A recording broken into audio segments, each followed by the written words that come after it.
قانون هفتم، خود را یک دوست جا بزنید، به عنوان یک جاسوس کار کنید. داوری، دانستن درباره رقیب شما بسیار مهم است. از جاسوسان برای جمع‌آوری اطلاعات ارزشمند استفاده کنید که شما را یک قدم جلوتر نگه می دارند. بهتر است خودتان جاسوس بازی کنید.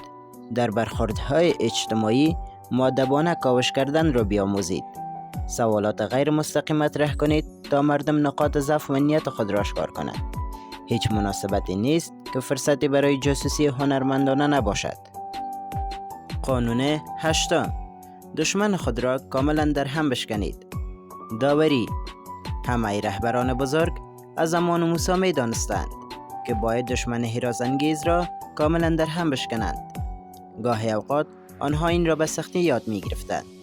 اگر یک خاکستر گرم روشن بماند، مهم نیست که چقدر کم دود می کند.